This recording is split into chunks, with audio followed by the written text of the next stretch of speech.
Shalom everyone, this is Ike and welcome to Hebrew Israelite Awakenings. Today's topic is sex marriage? Now, for those who are new here, and this is your first time ever seeing one of my videos, go ahead and hit the subscribe button. And when you hit the subscribe button, go ahead to the bell and turn on all post notifications so you always get alerted when I post a new video. For those of you who are familiar with my previous channel, that channel was terminated by YouTube. First they deleted it, I appealed the deletion, and then they terminated that account. So all 160 videos have been deleted. And I have to redo those Bible study videos again for new subscribers to see, and for those subscribers of the old that was looking for these materials to come back and re-go through it and take down scriptures and share it or whatever the case may be, whatever. So this is my first video since they deleted my channel back in March. And this is actually a redo of a video I already did breaking this down to you guys. Is sex marriage? This is a very important topic, and that's why I chose to redo this one first before I start getting into all the other stuff that I have to redo and new material. So like I said, if you're new, go ahead and hit the subscribe button, turn on notifications, hit the notification bell, put all notifications. Also, give this video a thumbs up, give it a like. And I learned, because I was trying to get videos monetized, likes actually get the video more popular on YouTube. Like if you like the video, a couple of likes will get it, the notifications up to where people will see it in their timeline. It'll make it like if somebody typed this in, and if my video have a lot of likes, my video will pop up first rather than all the other videos. So hit the likes. And this is another thing. For the first time ever, if y'all want to see a new video from me, this video has to have at least 10 likes. At least 10. My videos right now, because this is a new channel, my videos range between views of 30, 20, now my older videos that I posted on here when I first started sharing videos from both channels have over 50,000 views. But that's the video called Child Sexual Abuse Awareness Using the Bible. That's got like 50,000 views. And some of my videos after that's got like the 300 to 200. But my main channel was the channel that everybody went to for my stuff. This channel, this new channel, this is my second channel, this is my backup channel. Now I have to use it as my main channel, meaning that I have to make another channel, another backup channel, just in case this channel gets deleted. And I'm sorry for filibustering. I didn't mean to filibuster, guys. This is actually my second take on shooting this video. The first time I was shooting this video, it ran out of memory because it was recording directly to the phone and not on my SD chip. So this is my second time. So because this is my second time, I'm able to give you more information that I originally wasn't given in the first one. Okay, let's get into this. Is sex marriage? We're going to go to, let me put it up here. We're going to go to Genesis chapter 34, verses 1 through 4. And I'm going to have it on the screen for you guys. So in Genesis chapter 34, verses 1 through 4, it reads, And Dinah, the daughter of Leah, which she bore unto Jacob, went out to see the daughters of the land. And when Shechem, the son of Hamor, the Hivite, prince of the country, saw her, he took her, and lay with her, and defiled her. And his soul cleaved unto Dinah, the daughter of Jacob, and he loved the damsel, and spoke kindly unto the damsel. And Shechem spoke unto his father Hamor, saying, Get me this damsel to wife. Now let me break this down.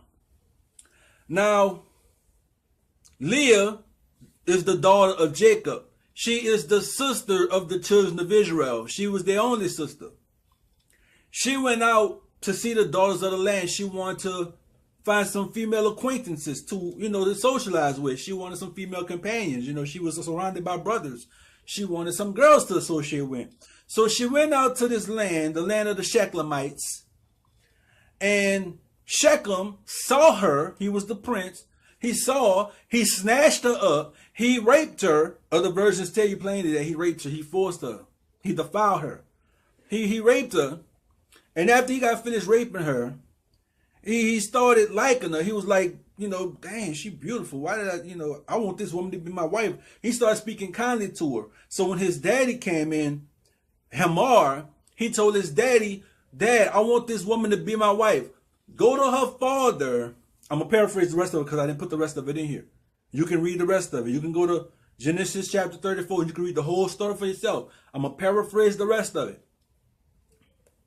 He told his father to go to Jacob, her father, and get her to be his wife and pay any money that Jacob would ask. Any money for dowry. He'll pay anything as long as he can have Dana to be his wife because he fell in love with her. He was infatuated with her. Like she was so beautiful. He's the father. He took what he wanted, but he wanted to keep her. So he asked his daddy to get her to be his wife. Now, if sex was marriage, this is the reason why we read this verse first. If sex was marriage, then if he already had sex with her, then why do he have to go and get her to be his wife? If she's already his wife, if sex is marriage. You see what I'm saying? Sex is not the marriage. Sex outside of marriage is called fornication, right? Now some brothers be like, well, fornication means worship other gods. No. When you read the definition of fornication in the Hebrew, which is Zanah, I think that's the Hebrew word, it says whoredom, prostitution, whoremongering. Whoredom means to have sex for money. You see what I'm saying? Prostitution, that's having sex for money. That's having sex for financial gain. That's having sex for ungodly reasons. The last meaning of that word is to worship other gods. But it's not the first meaning, and it's not the only meaning. So for those who try to disregard the word fornication, to say that fornication don't mean having sex outside of marriage, is a liar. Period.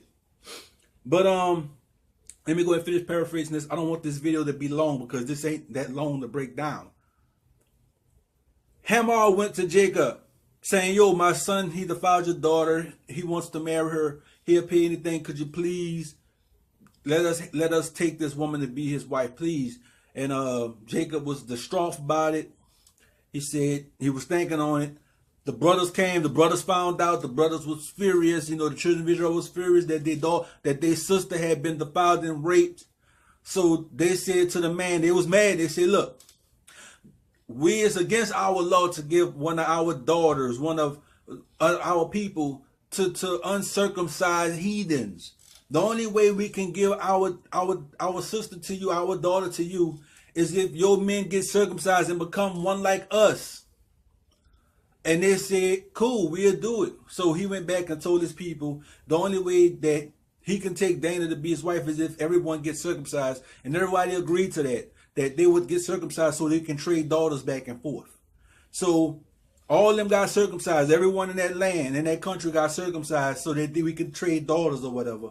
And Simeon and Levi went up in there while they was all still hurting from having their foreskins cut off from getting circumcised. They went up in there and killed every single man in that country. Every male.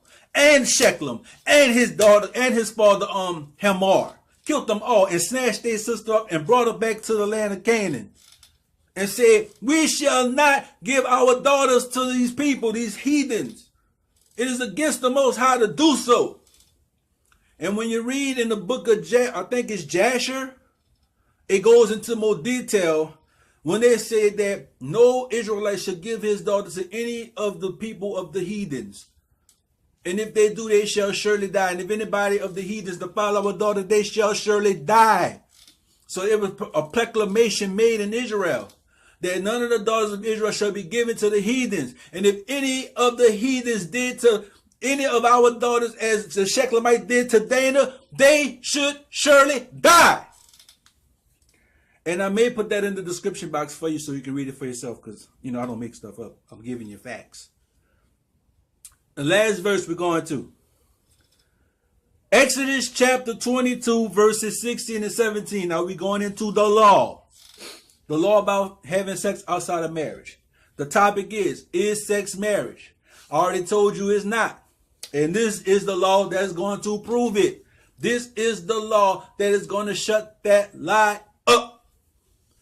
Exodus chapter 22, verses 16 and 17. And I'm reading this version from the Contemporary English Version with the Apocrypha. And it reads, it says, suppose a young woman has never had sex and isn't engaged. If a man talks her into having sex, he must pay the bride price and marry her. But if her father refuses to let her marry the man, the bride price must still be paid. So it's saying if a young woman has never had sex and is not engaged to be married, and a man talks her into having sex, you know how y'all hook up, y'all get these boyfriend girlfriend relationships, and then the boy talks your drawers off and y'all have sex outside of marriage.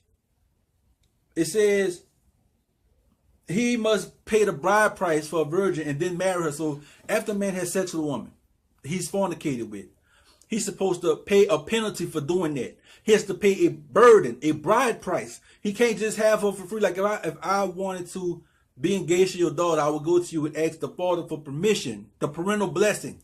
You had to get the parental blessing before you could take a woman to be your wife.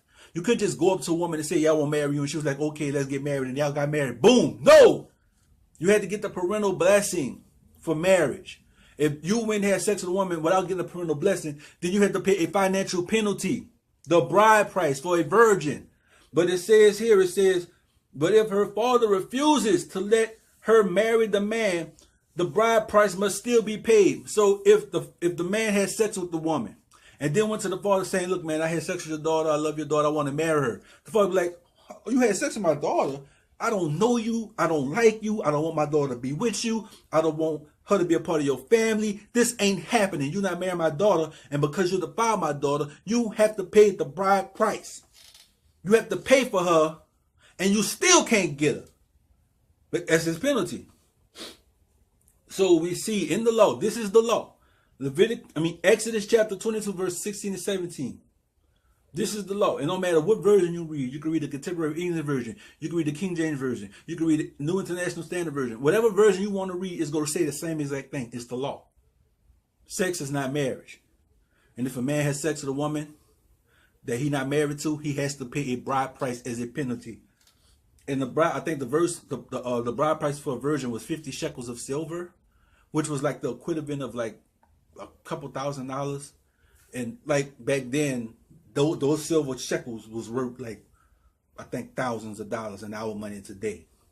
I don't really know the value of how much it was back then and how much that would be equivalent of today, but I know it was a lot. But that's going to conclude today's Bible study. What I usually like to do before I close out my Bible study is I like to give everyone who watches the priestly blessing. I like to bless you with the priestly blessing. So, everyone, may Yah bless you and keep you. May he make his face shine upon you and be gracious to you. May he lift up his countenance upon you and give you peace. Until next time, everyone, peace and shalom.